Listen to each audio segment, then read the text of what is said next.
Appreciate this opportunity to talk to you guys today. I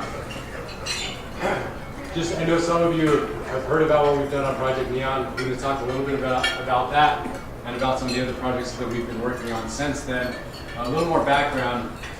In 2015, late 2015, when we found out that we were part of the winning team on Project Neon, my older brother, he's been making video games for most of his life.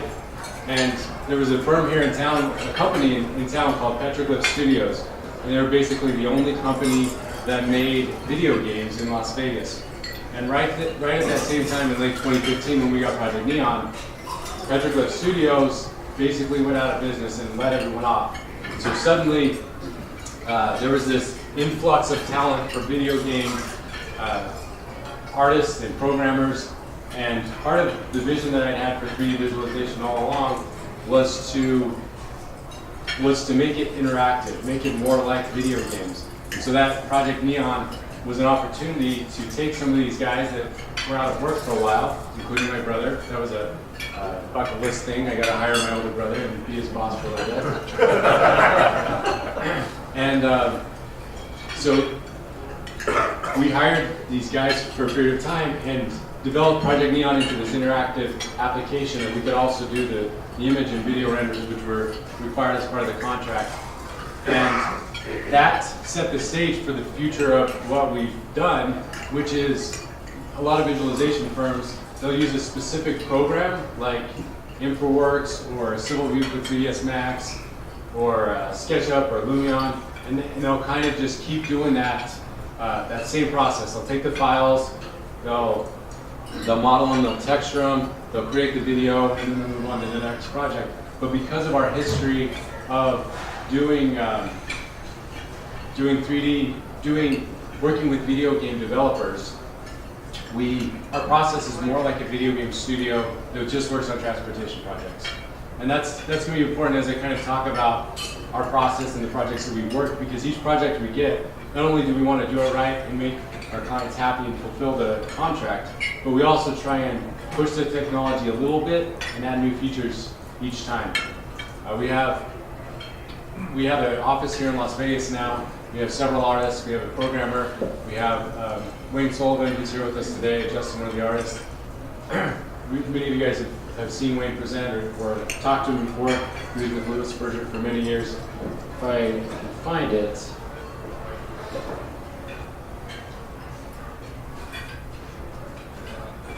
So Wayne, I live in Alamo, which is like 100 miles away, and Wayne runs the office day to day, and he's much better at it than I. And the guys really look up to him. He does a really good job, and he does such a good job that they immortalized him. One day, they showed up and had a 3D printed action figure. So that's my show and tell for today. I still haven't had my action figure made, so I don't know if that's still happening. So anyways, Wayne came on 2 years ago, and we started really building a team, building an office. Before that, it was a dispersed team, everyone working from home. We kind of moved to an office environment where we actually have full-time artists and developers.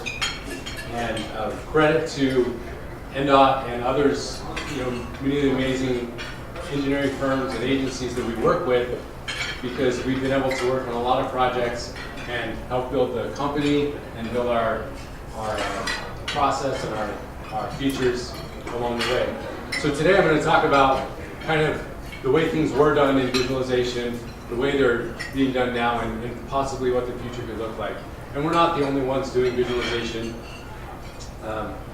There are many of the engineering firms have visualization companies, and there are many pioneers in this space, and I'm grateful to be one of those. So as I talk about these things, there are many that are doing a lot of these things. So just a brief outline. I'm going to talk about the interactivity of visualization, the accessibility, the quality, phasing, traffic, and then kind of the overall purpose of why we do visualization. So when I talk about interactivity, like I mentioned, this was a big thing for me when I started this company. In probably 2012, when I was at NDOT, my son, he was about 2 years old at the time, he wanted to play a game, and so I found one online. It was Wreck-It Ralph, and I let him, play with this game. It was just you use the arrow keys and you just raced through this thing. And I was looking at that and I was like, man, why can't we do that same thing in visualization, in the engineering industry? It's just polygons, it's just texturing, it's just cars, it's just roads. Why can't we do that same thing? And that's where the wheels started turning. Before that, in the past, if you worked with visualization, it would be something that was wireframe. If you wanted an image or a video render, it would take a long time to render out that video. If you made changes, you'd have to render it out again. Because of advancements in both the software and the hardware, it's much better now.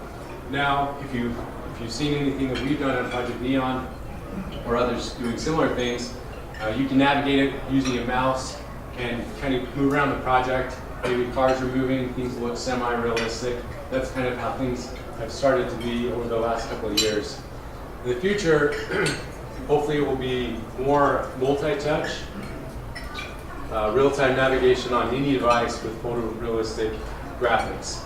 And I'm going to show you some demos how, in a lot of these slides that you're going to see, we're trying to dip our toes into the future. One thing that, so the multi-touch is very important for us because on Project Neon, it was really clunky. It was hard to, if you wanted to get from one part of the project to another, we had a menu and you could click on different cameras. But it was really slow moving the camera. I want to talk about, show a demo. So this is the Reno Spaghetti Bowl. This is an NDOT project. And we went to the public meeting. That's usually when this is utilized the most. So we take this to a public meeting, and this project is massive. It's basically the whole city of Reno. And so we would have someone that wanted to talk to us about the nugget. And so we would have to, I'd hurry and zoom over here to the nugget. And so we talk about that for a while, or we could use a,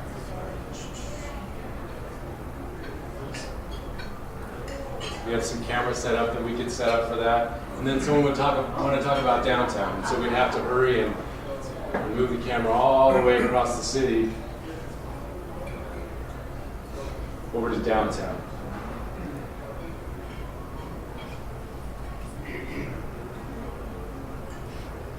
So being able to do pinch to zoom and rotate and all these things has been very valuable as far as navigation, especially with a big touch screen. Part of the problem that I'm talking about in a second is not everybody has a big touch screen, and we don't have public meetings every week. And so we're still trying to improve in that way. So hopefully in the future, when I say any device, I really mean any device. Your phone, your laptop, your computer, anything that you have, you'll be able to see these projects and hopefully in real time in the future. All right, so accessibility, and this kind of dovetails into what I was talking about with interactivity. This kind of rotates. You start here at the top, and then it rotates around to this other side. So in the past, we talked about you can have image or video renders, which are to this day, they're still very valuable. You can use them on social media. You can use them on a project website. You can use them with the news. But as we've advanced and we've gotten to more interactive applications, we can use them on the PC. We can navigate the project. We can have kiosks. One thing that we're trying to do is when we build these projects, we build them all in 3D. We have the menu and everything, and then we make sure that the project manager, or whoever's working on the project, has a laptop that can run the project. The challenge is this is basically a gaming computer, and you have to have something like this, especially a big project like Reno Spaghetti Bowl. You have to have a really fast, expensive, powerful computer to run this stuff. And so I hope as we move into the future, we're able to optimize more. We're able to run it where you can run it on any device, any laptop, and especially on web applications. So I want to show you a quick demo of that.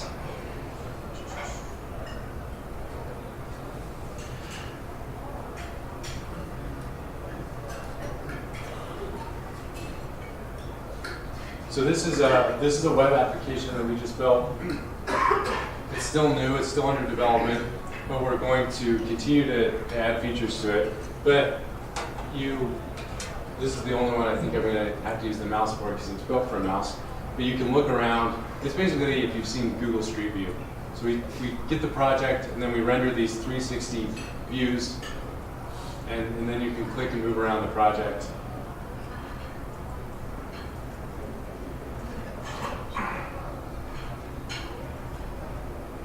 So, as we move forward, we hope to add more features, to add phasing. Maybe you can click on a bridge and it will give you information about the bridge.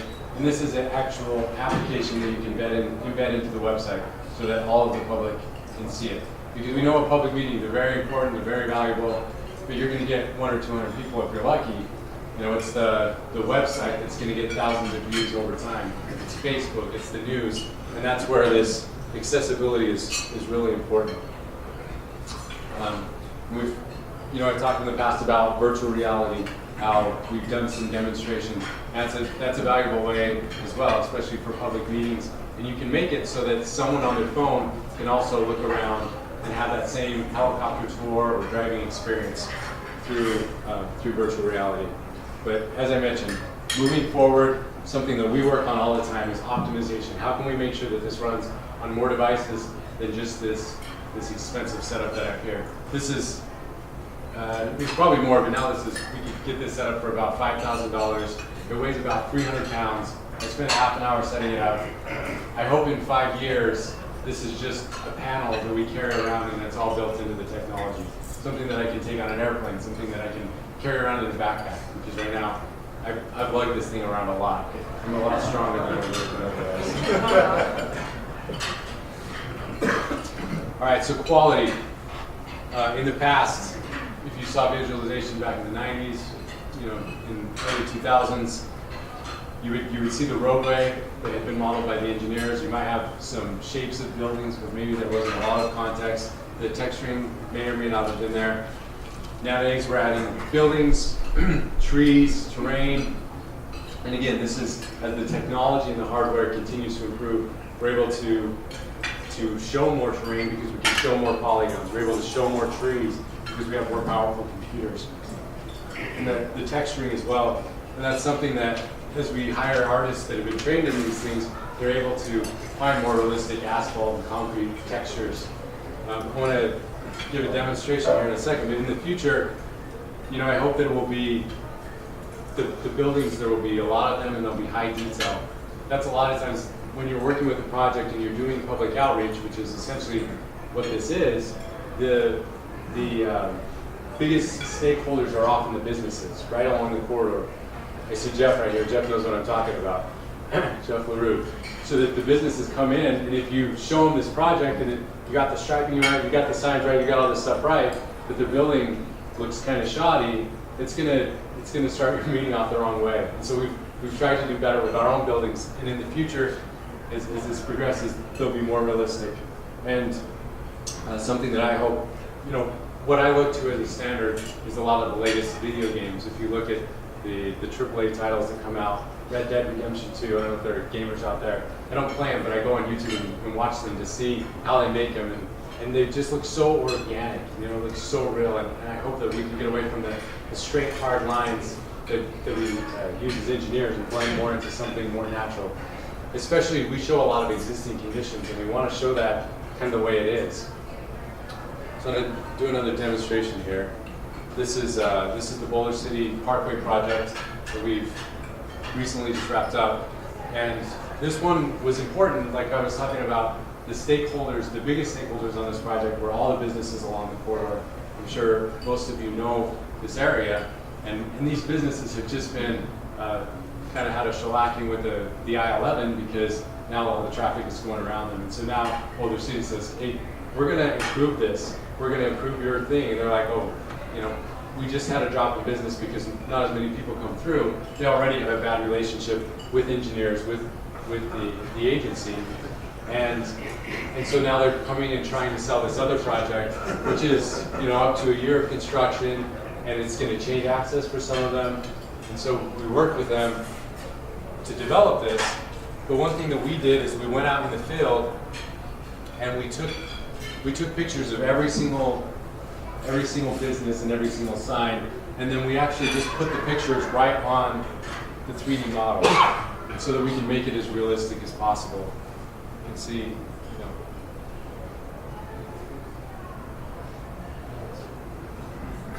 and this was really helpful, and it turned the public meeting and all the public outreach that they've done into a much more positive experience, because they can see what this will do. They can see that complete streets will hopefully beautify the area. One thing that we've added to this in many of our projects is existing and proposed, and so they can see exactly how it will change their access. So we had several kiosks at the public meeting. They have a laptop that they're able to go to all these stakeholders and have meetings about how it will change their frontage.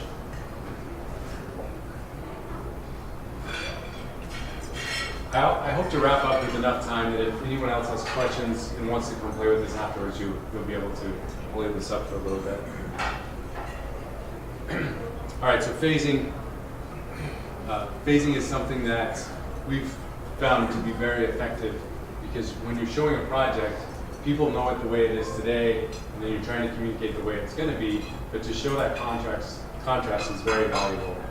I just showed that on the Boulder City. Let me pull up another project.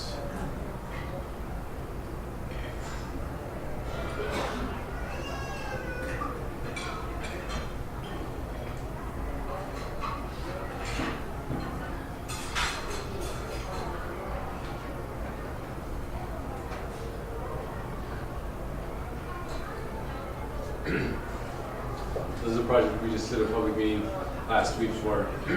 And phasing is especially important on this, because right now they're doing 3A, or they finished 3A, they're working on 3C, and then 3D is kind of the end when it's all going to come together. And so we worked to not just show the existing and proposed, but add some new features. I don't know if you can see here, over here on the right, we have it on the left as well. But in the past, you would just show the proposed condition. But what we do is usually the first thing we do on the project is we get the existing aerials and terrain, we get them into our model, we start cleaning them up, we Photoshop out all the cars, make it look more realistic. We replace the image cars with 3D cars, trees, everything like that. And then we start modeling the bridges. It's best if we can get as-built plans, PDFs for those sorts of things. And it also helps us because sometimes the project's not finished in the design phase, and so this allows us to get involved in the project while we're still waiting for those files. Once we get the files, we start working on the proposed or the various phases, and we can start to add those as we go on. And so the existing and proposed is something that we've been doing. That's kind of the current state of visualization. But in the future, I think we'll be doing more phases, construction phases, and also MOT phases. We did a little bit of that on Project Neon, so that when you come here, you can show how the traffic closures will affect someone. And one thing that we did on this one was we actually developed a system where you can show by color which phases are going on.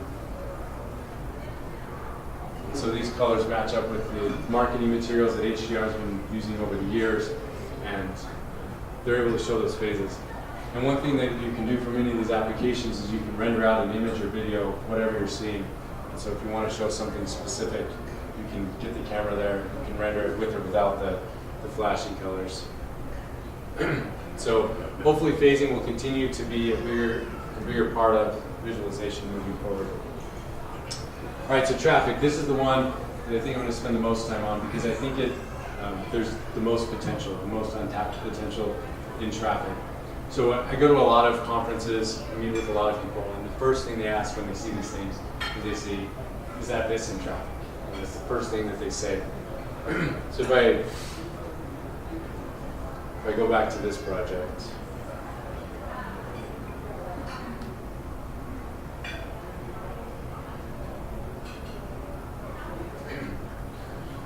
You know, people are always asking if it's actually simulated traffic, and it's important because that justifies the project sometimes. You're showing that we're spending all this money because traffic's backed up now, and as we improve it, traffic will improve. And so we're working to add this. In the past, sometimes you didn't have traffic, or it would be stationary vehicles. Sometimes it would be keyframe animated, which works, but keyframe doesn't work for real time. Because let's say you animate 2 minutes of traffic paths, what happens if your public meeting's an hour? The cars are all stopped because your keyframes lasted. So we developed this system with Project Neon, where it's basically random free-flowing traffic. We just set up the paths, and the cars just keep going forever. This can run, we run these things all overnight, we wake up, these ones are still running. I'll show you another demonstration where sometimes they aren't running. But, so this is kind of the way things have been most recently, which is effective. You're showing the project. One thing that's cool about this, because the other thing I get, especially at public meetings, is they say that's not how the traffic's actually going to be. It's going to be jammed, it's going to be rush hour, people are going to be there. Or the project manager will be like, hey, we just fixed all the traffic and now you're making it look like there's a ton of cars. Either way, it's never the right route. So we have this developer that works for us and does amazing things, really cool things. And I was like, okay, can you make it so we can just adjust the traffic if someone wants us to? And he always comes back and he solves the problem. So he has a slider right here where we can just... So now no matter what someone wants, we can get the right traffic level right there. We show the frames per second, which is like the performance, and this is like 10,000 cars, and it's running 10 frames per second. So sometimes we'll just turn it down just so our computer won't overheat. So we've had this system for a couple of years, and we have been adding new features. We added merging lanes on this project. We added this adjustable traffic volume. And then we've continued to push kind of that boundary, because what if you have an intersection? The way we've done it here is you have cars that are stopped at stoplights, and then you have the other direction of traffic where it's just moving through, because again, these are real-time applications that are running all the time, and that's kind of worked. But a lot of times you want cars to stop at intersections, you want to do this stuff. And so that's kind of the next phase for us, was to develop this system where the traffic would actually be somewhat smart. Let me do this. So in this Centennial project, we developed a smart traffic system. And so again, not simulated. This isn't an algorithm. This isn't showing based on traffic counts and all that stuff. But it is smart enough that if you watch these cars, they're going to stop at the stoplight when it's red, and then when it turns green, they're going to move through. So I'll just leave that here for a second. So they just went through the intersection. We have Azure Drive up here, and this intersection affects this one. So when these guys come through, they're going to come stop over here. And so again, it's kind of the next level. Now what you're seeing is something a little bit more accurate. They're going through this through lane, and that's a really good step for us. But the future is fully simulated traffic. When can we bring in the Vissim, the core sim? And so we're working on that. We're working on this with an NDOT project right now, and we're going to be working on it with a couple other projects too. So we're working on this NDOT project. It's just a project. I hope it's okay that I talk a little bit about this. Throw something at me if it's not. So in the past, the way that you would work with Vissim data in visualization is there is a plugin called Civil View in 3ds Max. 3ds Max is like a really old and kind of the standard bearer for 3D modeling. So Civil View is, they bought a company, they integrated into the 3ds Max, and you could bring in those FZP files into 3ds Max. And a lot of firms that do what we do, that's where it stays. They render straight from 3ds Max. And then when we're trying to get into Unity 3D, which is the interactive application, the game engine that we use, then you have to take that other step. So it goes from Vissim to Civil View into 3ds Max and then into Unity. And so we've done some tests with that. We did that on the first portion of Reno Spaghetti Bowl. We did it on SPX. It didn't work perfectly. But our goal is to get it so that we can take that FZP file and bring it directly into Unity natively. It will also give us more control so that we can, if we want to throw out the number of cars or the number of frames, or if we want to change things, we can do it with our own application. Again, back to the point when I started this presentation, we kind of ended up a firm, a video game development firm that focuses on transportation projects. And then there are challenges to that, because sometimes we have to spend our own money doing research and development, solving these problems. But it also gives us the ability to solve these problems. So this was just from yesterday.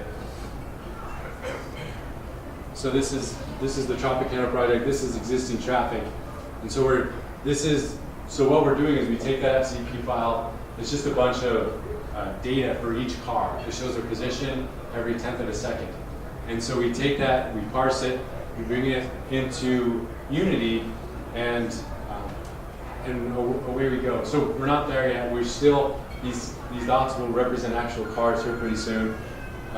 When we get that data, obviously it's in 2 dimensions, so we have to track it on the z-axis.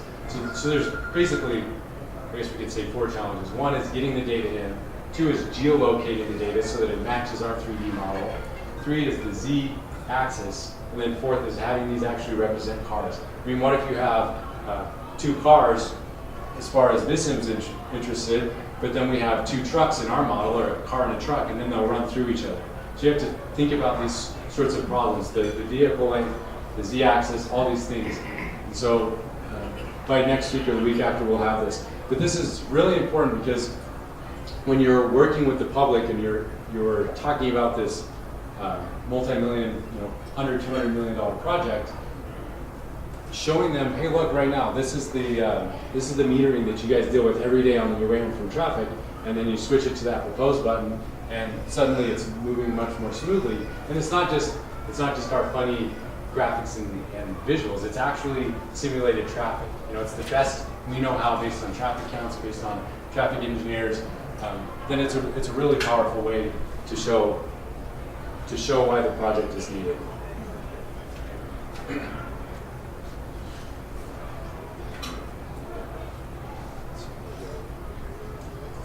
All right, so this is my last slide. So the purpose of visualization. I've been in this industry for a little while. I know that not every project needs visualization. Some projects need it, and not everyone's kind of bought into the idea. Because you can build a project without ever having any of this fancy graphics. Totally understand that. But and in the past, the purpose was you were communicating the design to the public. Whatever that was, whether that was a public meeting, whether that was a news broadcast. In the past it was exhibits, or it was roll plots on the walls, and then eventually got into rendered images and videos. Now we're still doing the communication, but it's more accurate. We have the signs you see are actually from SignCAD. The traffic, hopefully, is actual simulated traffic. The bridges are from actual bridge files or bridge engineers. So it's much more accurate, but we're also doing some review and coordination. Evaluating alternative solutions. Yes, we did. Roger's here. We did this on the elevated expressway project with the county. They had 4 outbound alternatives and 2 inbound alternatives. They were all color-coded, kind of like what I was showing you before, so that we could turn those all on and off. We would do more of them, except we usually don't get involved in the project that early. Usually they wait until they at least have 1 or 2 the preferred alternative identified. But was there another question here? So time frame, like how long does it take you guys to put on this? I mean, I'm sure it depends on the complexity. Yeah, well, I can give you some examples. The Centennial Bowl, we started in December. We wrapped up last week, so a little under 3 months. Let me pull that one back up.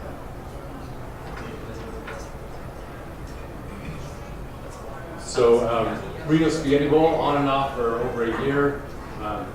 Some of them, the Boulder City Parkway was 3 or 4 months. So some of them we can get out in a couple of months. Other ones it takes a long time. And again, these are major system-to-system things. If it's like a complete streets project, Some of them we do quickly. And these are interactive. Sometimes we just do simple renders that we'll do in 2 or 3 days. So a wide range of time, but thank you, Lynette. Yeah.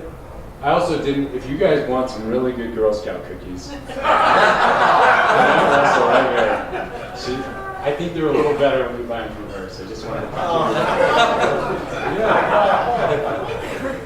Yeah, so Sam, like you're saying, we've been using your visualizations more and more for not just public meetings, but also progress meetings.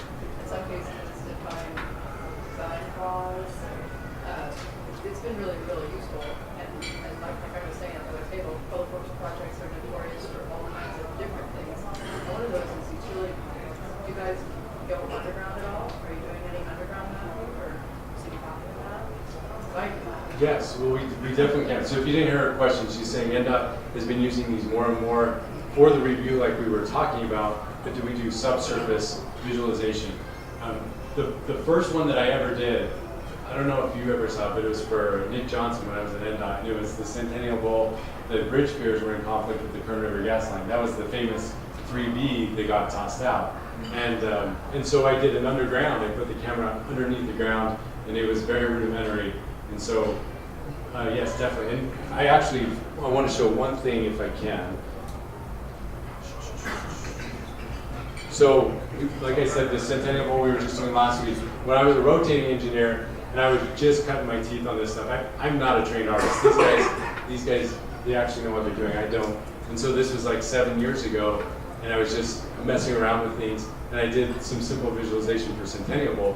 Well, I found that stuff last week when I was wrapping up Centennial Bowl. So again, in our theme of past versus future, this is the Wes Brown movement on CC 215 on Centennial Bowl. So anyways, you can see the difference over the past 7 years, how things have changed. While this is going, are there more questions? Brian? Yeah, so it looks like you have like all of Las Vegas in your virtual world there, right? So is that like proprietary, like you guys have built all that, or is that like you're pulling public domain services and feel like if someone else wants to do it, are they starting from scratch? You guys have been building this up over the years, or you get, There's a lot of people here that Moto Forza or some Forza and some of those people that are building big stuff. well, I don't know if a video game company would want our assets because they're not optimized the same way. I mean, when you spend money to build a building for a video game, it's a lot different. You're spending a lot more money because it needs to be super efficient. We don't have those sorts of budgets. I mean, just for a frame of reference, a Pixar movie may be 2 or 3 million man hours. Centennial Bowl was like 1,200. So it's just a whole different scale where they wouldn't want them. A lot of these things we just have built in-house for these projects. I think if anyone came to us and wanted something, we would just give it to them. I mean, NDOT's been paying for these things mostly. We would have.